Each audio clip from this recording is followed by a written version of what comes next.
Hello, everybody, and welcome to another Jakarta Tech Talk. We have joining us today Chris Walker and Greg Wilkins to discuss Eclipse Jetty for Servlet. Both Chris and Greg played large roles in recently getting Jetty certified as a compatible implementation for Jakarta Servlet. Chris is a committer on Jetty, and Greg is the Eclipse Jetty project lead. If you have any questions for either Chris or Greg as we move through today's presentation, feel free to ask them in the chat or using the Ask a Question tab. Without any further delay, Chris and Greg, over to you. All right, I'll start. My name is Chris Walker. I'm one of the committers on the project team over here with Jetty. Jetty has a long and storied history, if you're unfamiliar with it, been around since 1994. And we've always been at the forefront trying to push technology. One thing that we pride ourselves on here at Jetty is being kind of by developers for developers. So one thing when Jakarta, became Jakarta, we were really keen to put our efforts into that. And right now we have 3 development branches that kind of reflect our push towards that. We have our main Jetty 9.4 branch, which is what most of our users are currently using, which still runs on Java 8 and isn't necessarily focused. And then we have Jetty 10, and Jetty 10 runs in parallel with Jetty 11. And Jetty 11 is where we've really focused a lot of our efforts on getting compatible with EE9 and Servlet 5.0. So those are where we currently stand, and we've actually seen where a lot of our users, I would think, would be a little bit more reticent to make the jump to Jakarta EE9 because it is a lot of change. They've actually skipped 10 and went right to 11, really trying to embrace the technology, embrace the opportunities the EE9 has afforded us along with Servlet 5. So I really only had a little bit of a brief introduction, so if I'll go ahead and turn it over to Greg now, and he can drive it from here. Okay, so the presentation I'm going to give today is basically a little bit of a meta presentation of what we did to get to Servlet 5.0, which is a core component of EE9. And I'm going to start off with the big change that we had to do to get from Servlet 4 to Servlet 5 was the Jakarta namespace change.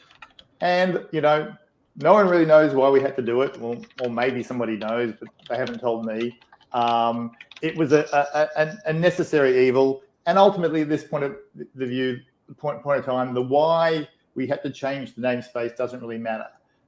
It is what it is.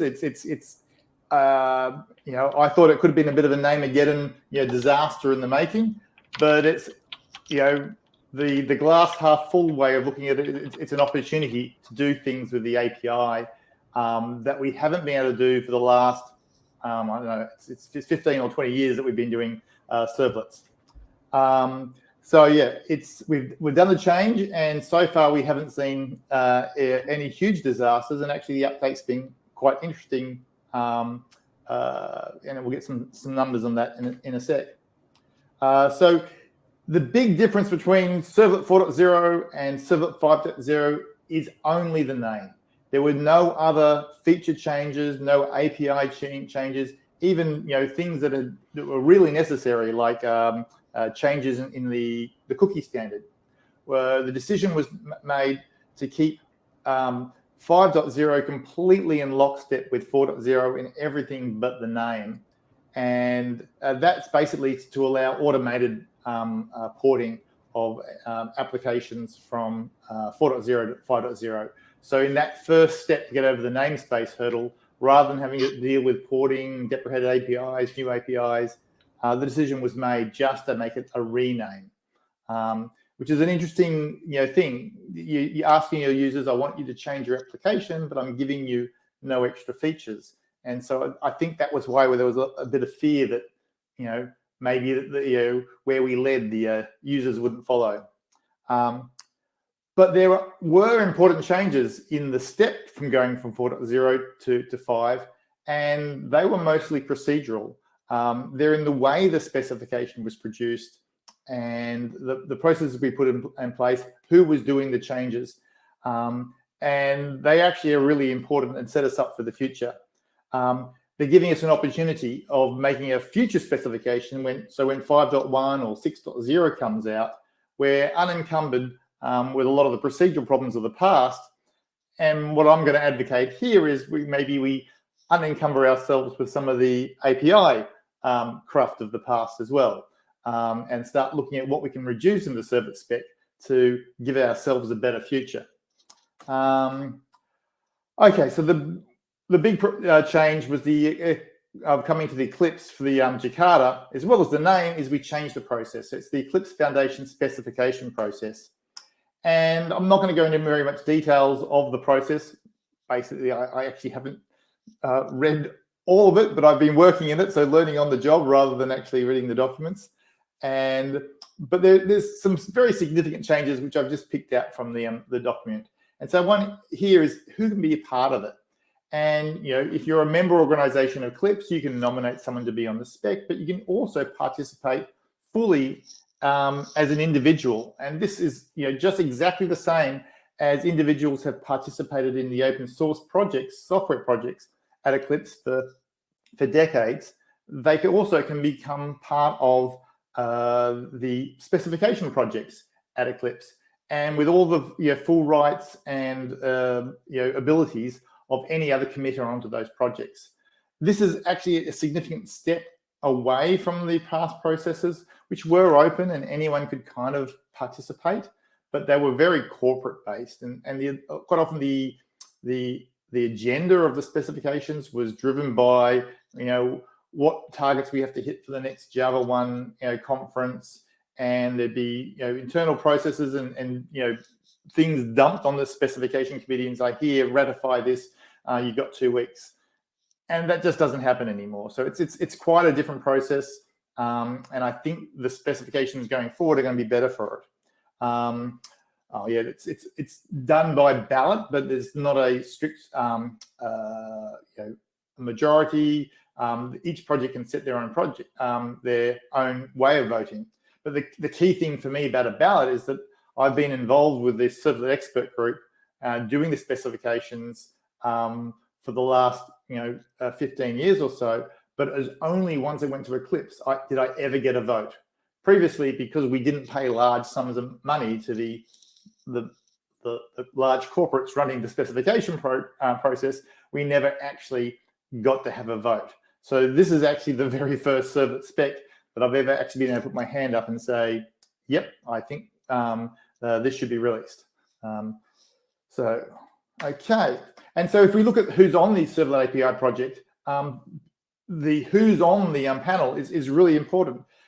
It's a very developer-focused Servlet expert group and project. So we've got Stuart Douglas, who's worked on Undertow, Mark Thomas, very key in Tomcat now, myself, very keen on Jetty, Arjen Timms is in there, has previously worked on Glassfish and is now working on Piranha, a newer implementation of the Servlet spec.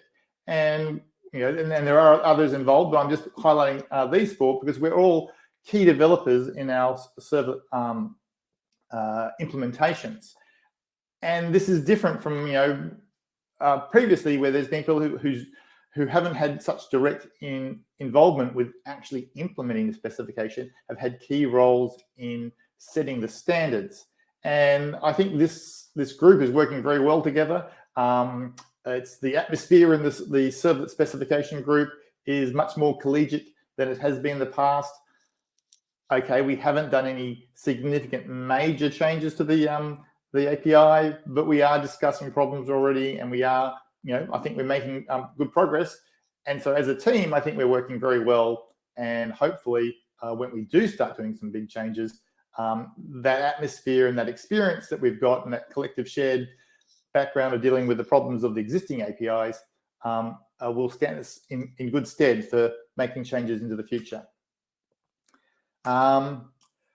Another really important part of the new process we've got at Eclipse is there's one TCK under an open source license. And any implementation that fulfills all the requirements of the TCK may claim that it's a compatible implementation. So I started Jetty in 1995 before there were such things as servlets, and servlets came along about, a couple of years later. So I've probably been working on servlets for 20 plus years, but it was only in December last year I could actually say that my implementation was a compliant implementation of the servlet specification. So we start seeing, and this is not just Jetty's experience. Yeah, here's a tweet from David Blevins of Tommy Tribe that 10 years in the makings. He got certification for his project that he's worked so hard on. And here's the corresponding tweet from for Jetty. I should have yelled out that it was 20 years in the making before we got certification. And obviously, lack of certification hasn't done us any harm over the years. We're a successful project. Many people use it, big and small. But I actually think it's a two-way street for projects getting certified. If the more projects that get certified, makes the standard stronger, because people they know that all the different implementations out there have passed the TCK. They are going to be more portable, more compatible. There's going to be less ambiguity between the implementations. And then a stronger specification that results from more people being compliant makes more implementations want to be compliant. So I think it's a really important step into making sure that EE and servlets are relevant into the future, is by making it, reducing the barriers to being compliant, so we can actually use this specification. Okay, so Jetty 11 with Servlet 5.0. Just what have we got here? So yeah, when we went to Servlet 5.0, we did a parallel release with Jetty 10, which was Servlet 4.0, and Jetty 11, which is Servlet 5.0. And the actual code in those two Jetty releases is basically identical except for the names. So we did the same steps, or the same approach that the actual Servlet API had of Servlet 5 EE9 was only a name change. And we're going to run Jetty 10 and Jetty 11 in lockstep. So Servlet 4, our Jetty 10 release, was actually very late coming. Servlet 4 has been out for quite some time. It does have a few features over Servlet 3.1. And so it's really interesting to see that we released 10 and 11 at the same time. Jetty 10 with new features and Jetty 11 with a name change. And in the 3 months, I think, well, 4 months, December to April, from when we released to when we grabbed some stats, we've got 85,000 downloads of Jetty 11 with Servlet 5.0, which is about 10% of our monthly downloads. I think it's about 20,000 downloads a month, which is 10% of our monthly downloads. So that's quite a good interest in a new named release right off the get-go. Quite often, a big point release will take a lot of time to get some momentum, even without significant changes, because people are very reluctant to go into a .0, let alone a .0.0, and put it into production. I wanted to say, Greg, one thing that we don't have our stats on because the tooling we used to grab those stats wasn't working, is that a number of projects were upgrading to Jetty 11 too. We ran stats on GitHub and saw hundreds and hundreds of projects immediately upgrading, which is something I think that really surprised us, because a lot of times open source, while it moves fast, is, like Greg said, a bit reticent at times to pull from a 0.0 release into their projects. So we are seeing an uptick in community efforts as well to integrate that into their projects. And I guess that was also a bit of a surprise for us as well, because the GitHub tooling is constantly evolving, and so as an open source project, we struggle to have visibility of who's actually using us. We know our big users, the headline deployments of Jetty, and we have commercial relationships with a number of the next tier down of smaller mid-sized users of Jetty. But then there's just literally thousands, tens of thousands of projects out there using Jetty that we've never had any contact with and don't know anything about. And so the tooling in GitHub, which has been set up to pass down security alerts and things like that, is and pass down the new releases, resulted in, as Chris said, the GitHub tooling is not working, so we don't know the exact numbers, but thousands of projects very soon after we went to G11 doing the update and dealing with the namespace in a very short time, and not seeming to have any problems with the renaming that needed to be done. And so the stats which I do have is, again, just looking at the download rates. And so we've got Jetty 9 is still our mainstay release, and 80% of the 88% of the downloads monthly at the moment is still Jetty 9. That's people hitting Maven Central to get the distribution down. Only 3% are going to Jetty 10, which is the new features. And there's an error there, sorry. There's no such thing as Servlet 3.4, 3.1. And so only 3% of our users are interested in the same namespace and the new features that are in 4.0, but 9% are going to Jetty 11 with 5.0. So it doesn't seem to us that the 2/3 of the people who are upgrading are going for the new namespace. So the new namespace doesn't seem to be a big issue. We don't know from this whether people are moving from 9 to 10 or 11 for the new features that were in 4.0 and therefore also in 5.0, or whether they're just doing to get onto a Java 11 or just to get onto the latest. We don't have those stats and feedback yet. But at least we're not seeing any reluctance to make changes to applications to get to the latest version of the servlet. Okay, so that means the takeout that I take from that is that the fear of doing a breaking change to the API hasn't panned out to be such a big problem as I had feared, that people are able to, okay, it's a simple change, just changing every JavaX for, most JavaXs to a Jakarta, but they are prepared to change their applications in order to get onto a later release. And so this really does make us fairly unencumbered for future development. Now we have a process that's fully open. People can participate. We have a expert group that's got the right people on the bus, and we've got the evidence that breaking the API at least a little bit isn't a big hurdle for our target audience. So the next question is, well, so if we're unencumbered and we can go anywhere we like with our bus with the right people on it, where should we drive it? Where do we take servlets? Do we go to a 5.1 and add a few little features, or do we jump to a 6.0 with a huge set of features changes?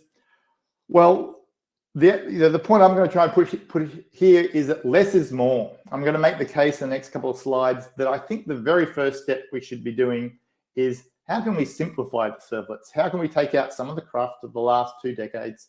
What features can we get rid of to clear the decks so we have a better time and can make a better specification going forwards for 6.0? So in order to evaluate that, we have to work out, well, we're in a marketplace here. This is we're giving our users an opportunity to review whether or not they want to continue using servlets as the way they serve their HTTP content. When you break the API, the upgrade is not automatic. They get a chance to think about it. So performance.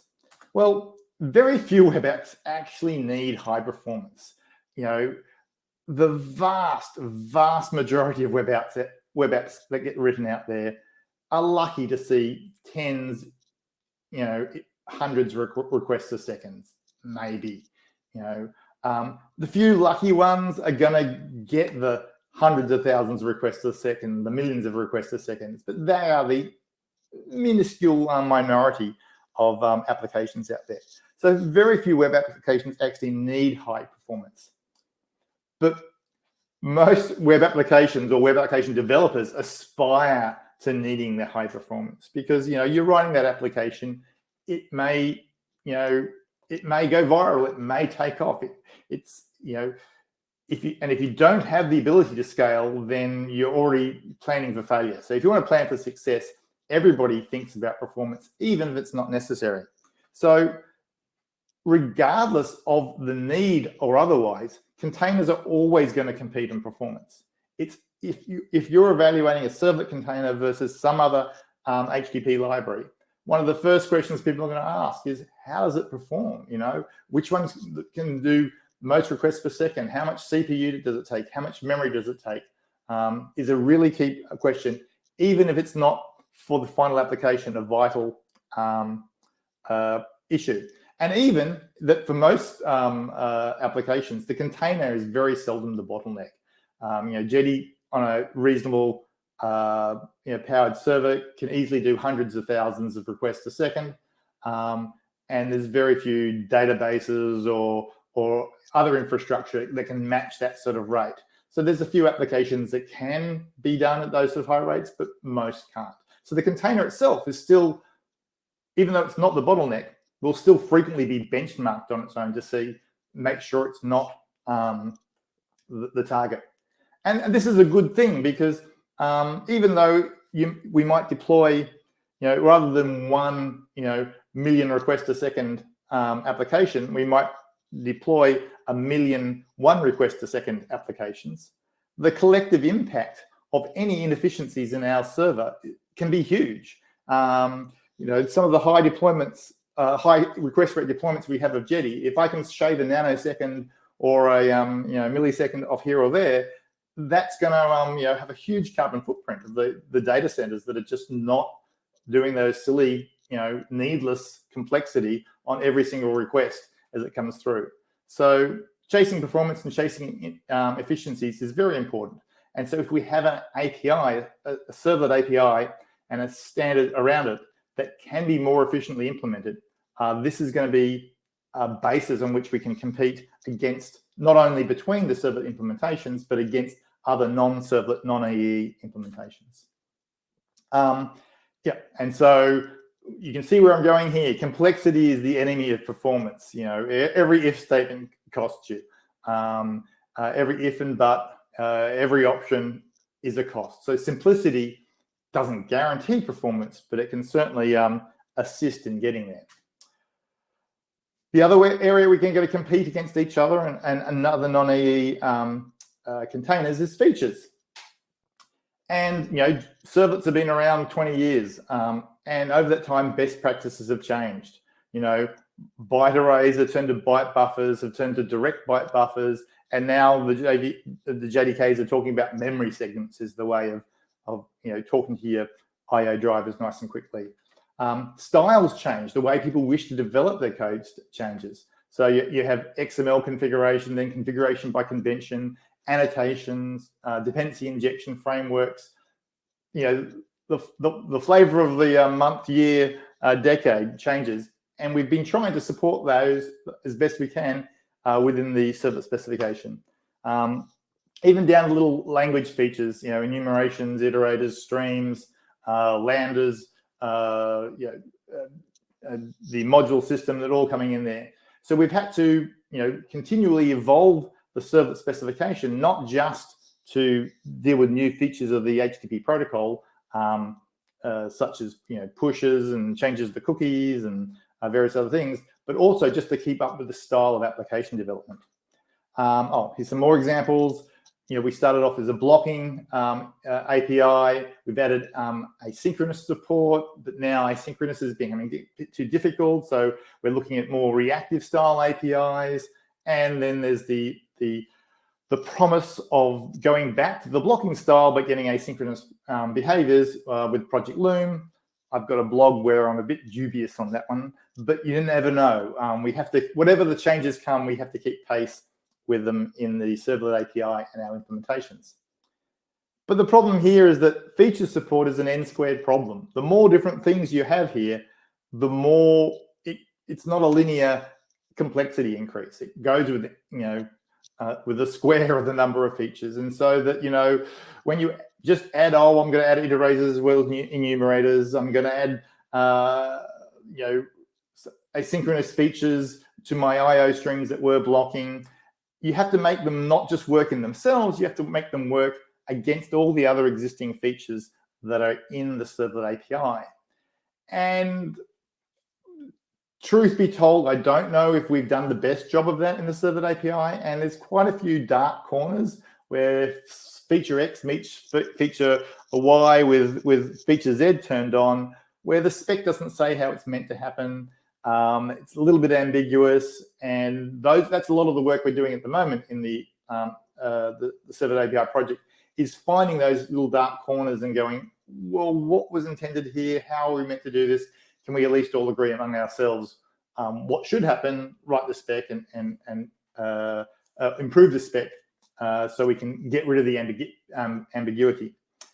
But yeah, that's taking a lot of our time and effort, which could be better spent improving our containers, improving performance, and implementing new, better features.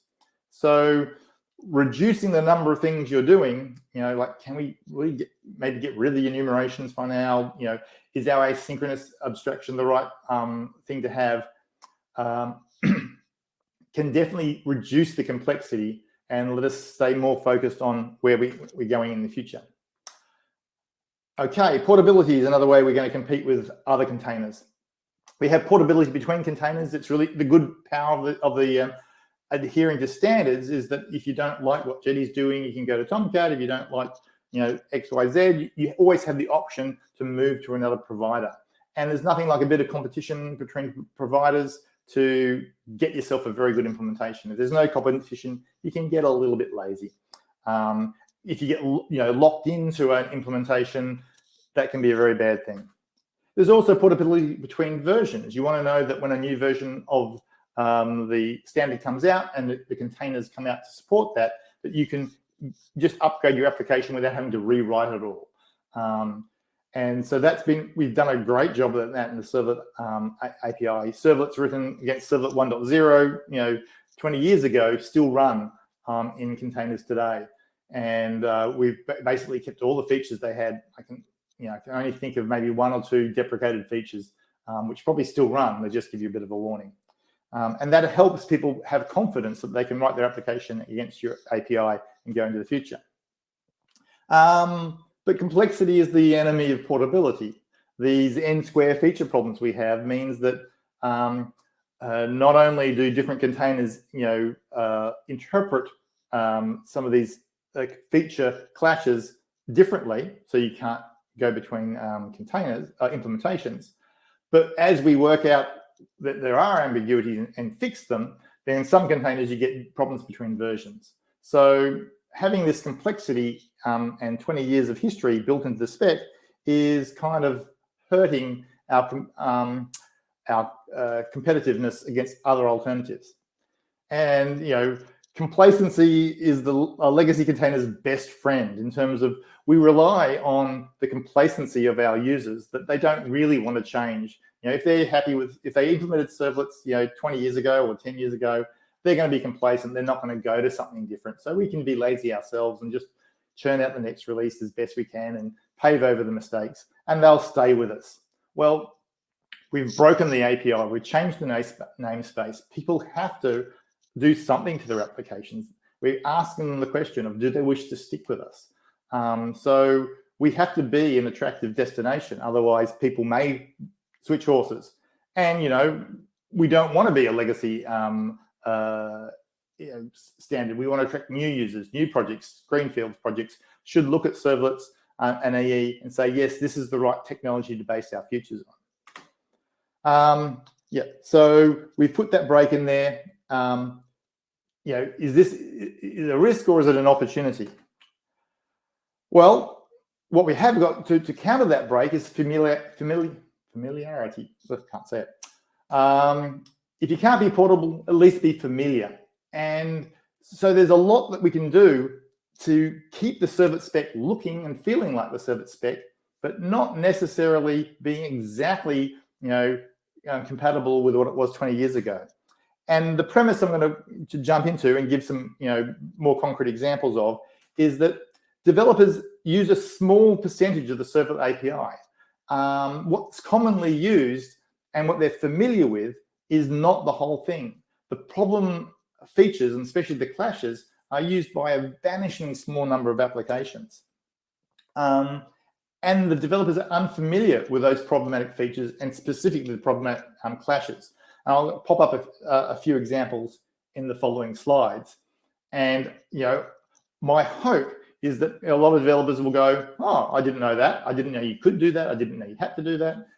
It would be no problem if that feature went away. And so therefore, what I believe we can do is cut a lot of the complexity out of the Servlet API by just cutting a little bit of the API. Find those little used features that actually have a big impact. So enough point-by-point slideware. Let's get into some reading some code on as an illustration. So here's one of the features that I really would love to cut out of the Servlet specification is a feature called object identity, which is used when we go through a filter chain or when we use the dispatcher, request dispatcher, to do a forward or an include. So here we have a Servlet A that's been implemented. I hope you guys can see my mouse. I'll point at things with it. Servlet A, it's implementing do-get, and all it does is get the Servlet context, get a request dispatcher to Servlet B, and forward the request it's got to Servlet B, except for it wraps it, the request, with its own type, my wrapped request type. And for the purposes of this example, we don't know what my request type does, but it's just wrapping it. It could be overriding some of methods so that when someone calls, get input stream from the request, they don't actually get the raw input stream. They get some processed one, which is converted or changed in some way, or it may be doing other nefarious things, which we can get to in a sec. So this is passing the request onto Servlet B. So let's have a look at Servlet B. Well, Servlet B can be written in many different ways, but what object identity feature, which is in the specification, allows Servlet B to do is this horrible line here. My rep request type, MYR, equals coercing request to my wrapped request type. It allows Servlet B to assume that the type of the request that's passed in is that is passed to this method is exactly the type that was passed into the forward or the filter chain that did it. And so here's the text of the specification. The container must ensure that the request and response object that it passes to the next entity in a filter chain or to the target web resource is the same object that was passed into the doFilter method by the calling filter. The same requirement of wrapper object identity applies to the calls from servlet to filter to the request dispatcher forward and include. And this is one sentence in a huge spec that has massive impacts. The utility of this is so small. I mean, apparently people do this so they can add extra methods to the request object, which they can then access in their target servlet. But let me count the ways that this is a bad thing to do. Servlet A and Servlet B are bad software components. They're highly coupled. The Servlet A has to know that if it's passing new API to Servlet B, it has to know that Servlet B is going to do the downcast to get it. Servlet B has to know that anybody who calls it has to wrap the request in something it can cast down to get it. And so that means that these two components are highly coupled. If Servlet B was called by some other component that didn't do the wrapping, you'd immediately get a class cast exception. If a filter is put in between the two, or a filter is installed on forward request type that also wraps the request for other purposes, then bang, you get the class cast exception. So they're just it's a feature that encourages bad software development. And it's only a one-shot pony, a one-trick pony. That's whatever the expression is. You can't do it multiple times. If you've got two different filters that have two different concerns that they wish to implement by wrapping a request or a response for a new API, then you can't apply both filters because one will wrap and then the other one will wrap over the top. And when you get to the target servlet, it can't cast down to both of them because there's only one wins. So it's a mechanism that is bad software component, and it doesn't work if you want to use it more than once, as most highly coupled systems do. The other huge consequence of it is that our request objects that the container implements to pass onto the application now must be mutable. And the reason they must be mutable is that when we do a request forward, we have to change the values returned by get servlet path, get path info. We've got to change the behaviors of methods like is user enroll and a few others in there. And so we have to change the behavior of a request object. And typically you would do this by, I want to change a few methods. I can easily apply a forward wrapper over my request that just changes those methods to what I want to do, and I can pass that on. That's a very common technique that a container could use. But it can't do that because if the application has passed in a wrap request or a specific type of request, we're not allowed to wrap over the top of that to pass that on. So therefore, we have to mutate the request underneath any wrappers that might be there. And wrappers, and again, this is the stupid thing is most requests are forwarded on without wrappers. But just in case there are wrappers on top, we can't use an immutable request. We have to mutate it, which has lots of consequences.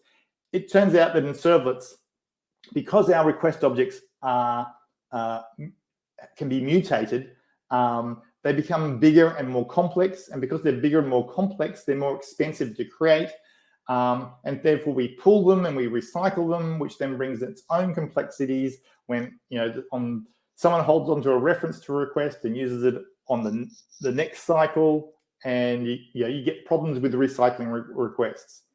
You get asynchronous races.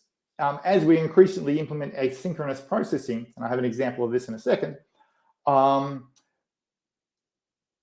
if a synchronous thread is looking at a request and trying to get things out like the servlet path or the path info or ask is a user in a role, but that request itself is mutating as it passes into and back out of the servlet container, then the asynchronous thread, when it's looking at it, is going to see changing values. And in a race, if it asks for the servlet path and nanosecond before or afterwards, it can get a different answer back. And this can make very unstable asynchronous code. And worse yet, it means that we have to do a lot of copying. Asynchronous code has to copy out everything it might need from the request before it starts, because those things may change as the request goes out. There's performance impacts. There's nothing like a nice final immutable field for an optimizer to do a good job of optimizing your code. And anytime you have something that can mutate, then the optimizer can't do a good job. It's going to have to, for a start, it can't cache it as well. It's going to have to look through to deeper into its memory to see, through a couple of memory barriers to see has it changed by some other thread or what's happening there. The objects are more complex, so therefore we pull them so they live longer and they go into garbage collection spaces that are held longer and therefore more difficult to collect. There is definitely in Java a way of, if you can create an immutable object which is short-lived and used, never changes, use it, throw it away, can be very beneficial for optimization and for garbage collection.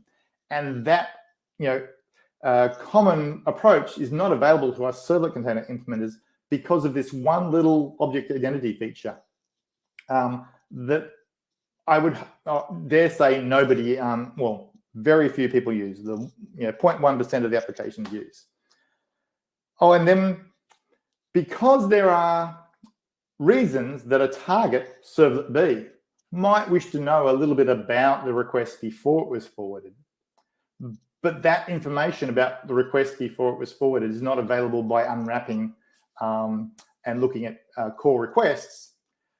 We have to pass that information in just in case it can be used. And we do this with the request attributes. And there's a growing list of these. Every time we add another API, we quite often have to add another attribute so that the target servlet B, if it wishes to know where the request came from, can go look in these attributes and say, oh, I came from this servlet, forwarded it to me. And there's 6 of these guys just for forward, and there's another 6 of these guys for include. And just from a performance point of view, this means to do a forward from one servlet to another, you have to set 6 attributes in a map, mutate your request to all the new values, and then call the new servlet just in case it might want to get any of these values. It probably won't. And then it comes back, and then you have to unset all those values and put them back to where they were, just in case any processing after you looks at these values, and they probably won't. So you're doing a lot of work just in case. It's entirely wasteful. I mean, in Jetty, we do a couple of tricks to try and minimize the mutations, but it would be so much easier just to put a wrapper over the top, and when we're finished, just take the wrapper away and go back. Okay. Asynchronous races. So I've talked about how the mutating of the request can cause asynchronous problems here. So this is a very simple, supposedly asynchronous servlet. What we're doing here is in the get request, we start the async process. We get our writer out here. We get there because it makes the Lambda work a little bit better. And then we start this Lambda in a container managed thread from the async context.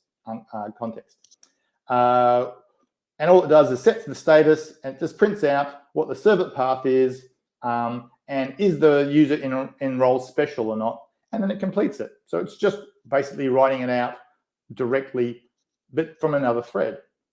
And this is in a race in 2 particular ways. If this servlet here was a target of a forward, then after we've started this asynchronous thread here, it's a race between calling get servlet path and exiting this do get to see what that request is going to return. It can return 2 different values. It could return this async one, or if it's a little slow when starting this thread, we may see the previous value of the servlet path before it was forwarded. But even without a request dispatcher forward, we're in a race for the second thing we're printing here. Is the user in role special? Well, this servlet is going to run as all users are in role special while they're running this servlet. So that's an identity that gets propagated from this servlet outwards. But once this the thread comes into do-get, returns, we are no longer in this asynchronous servlet that's special, and we go back to whatever roles we had before. So this method call here is user in role is a game in a race. There's yet other problems with this servlet. If we go back to considering request dispatches, if this is a target of an include, I think it works, but I really don't know what it means to start async and then complete within the scope of an include. That's just one of those dark corners of the spec of, well, if the complete happens before the include returns, does that mean the caller can then include another resource, or is that complete final? I think that completes final, which kind of breaks the whole include paradigm. So yeah, that's a feature times another feature. I don't know the answer. I don't even know how Jetty works for that. It would be far better if we just change the spec to avoid that. Okay, I actually think that's all I've prepared. I've done a long blog where I argued my case of things that need to be removed in a lot more detail. And I'll just go reiterate, what we need to spend some time on now is deciding which features we can remove. And then once we've cleaned the decks a little bit, then it's time to say which features we need to add. That's the link to the the blog, where I hopefully make my case a little bit definitely in longer form than what I've briefly presented today, and a lot more features that I think can be dragged out. So, is any questions on that? Yeah, we do have one question, and thank you both for that presentation. We had one question come in earlier from, I think it's Sergey. He asks, is it possible to embed Jetty with micro-profile support? I don't know, definitely yes or no. I haven't spent a lot of time looking at the various profiles. What we do with Jetty is that we basically try and make it a very good software component that it embeds very nicely with any other components, be they EE specifications or not. And so, we spend if another open source project, be they Eclipse or not, comes to us and say we need to integrate with you guys, or we're having problems integrating with you or working with you, they get very high priority that we will do those integrations. So I don't know the exact suite of technologies that are in microprofile, but I believe that we support a lot of them. I think there's, the current debate, I believe, is talking about whether or not the Servlet API itself will surface in the microprofile, and maybe it'll just be RESTful APIs and things like that. And we certainly can be embedded in implementations that way. One of the good features of Jetty is it is so embeddable. The put down I always like to do on Tomcat is that you can embed Tomcat, but there's always a tail sticking out the back and a couple of ears sticking out the top, and you go, aha, there's Tomcat in there. But when you embed Jetty, it can be very done so that it's very, very difficult to know. Our best embedding, I guess, is Google App Engine. They picked us a long time ago, and basically so they could completely hide the fact that they were running Jetty and replace a lot of our components with their components. And so, ultimately, we're an HTTP implementation. And so if you want to put together a micro-profile suite of the technologies you want, there's no reason that HTTP can't be provided by Jetty. If it's servicing servlets, our servlet implementation is there. If it's going directly to other technologies, then we're very keen to integrate with those. And we haven't had any problems with that. So. Great, thank you. At this point, there's no other questions, but what I will say is you've obviously covered a lot here. So if people have questions, feel free to ask them in the chat in the next couple of minutes, just as I wrap things up. I will provide a couple of news items, and then if there are any more questions, we can certainly address them. So again, thank you both. The one other thing I'll say is one of the pictures I was making here is about the process, and the process does welcome any developers to come along to the mailing lists and the issue trackers on GitHub for the Servlet API. So if you've got ideas of what should be in or out of the Servlet API, by all means join that discussion there. It's open. If you go there, start talking to us, you're part of the process. Absolutely. So yeah, keep the questions coming if there are any. The next Jakarta Tech Talk happens on June 15th. We have joining us Reza Rahman and Graham Charters to present Powering Java on Azure with OpenLiberty and OpenShift, and you can register for that session if you're interested using the link that I just posted in the chat. As always, we're also looking for more Jakarta Tech Talk presentations. So if you have a topic that you think might be of interest to this audience, feel free to register using the link I again posted in the chat. And finally, we would love to get your feedback on this session. So if you would not mind filling out the post-event survey, that would help us continue to make the Jakarta Tech Talk series improved in the future. So right now it looks like there aren't any more questions. So again, thank you both Greg and Chris for joining us today. If you have any final remarks, looks like we actually do have a question. Never mind. Here we go. Is Jetty friendly / compatible with GraalVM and native image? We have run on Grail a couple of times in the early days. There's probably there's probably more we need to do to really embrace Grail, but we're a little bit demand driven on that, and we haven't actually had a lot of people asking for it. But it is something we've certainly looked at. We like being able to start up very quickly, and so the pre-compiling nature of it and various things are attractive to us. We did have a couple of clients that were very interested in it and evaluated it for those sort of reasons, and then chose not to. So that's why we started looking at it and did some initial runs. Again, I can't definitively answer. It's something we have looked at. We didn't find any huge hurdles, but I believe it's kind of like the n squared feature problem is that the JPMS stuff that we've added in lately and things like that can make things like Grail difficult. I'm pretty sure we can strip ourselves down to a nice tight core of HTTP and servlets and have that work well on Grail. Whether our full suite of modules and features would work out of the box, I don't think so. But again, it's one of those things. We're demand driven. If there's people saying, we really want Grail, and these are the reasons, then please, come to the Jetty mailing lists. If it's a Jetty specific thing, or to the Servlet API ones, if it's Servlet features to integrate, and we'll certainly have a look at that. Thank you.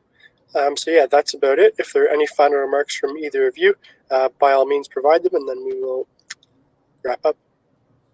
I think I'm good. I just wanted to say thanks for everybody for coming out, and hats off to Greg, it's almost 2 a.m. in Sydney, Australia right now. So for him putting up this late and giving a good talk. So.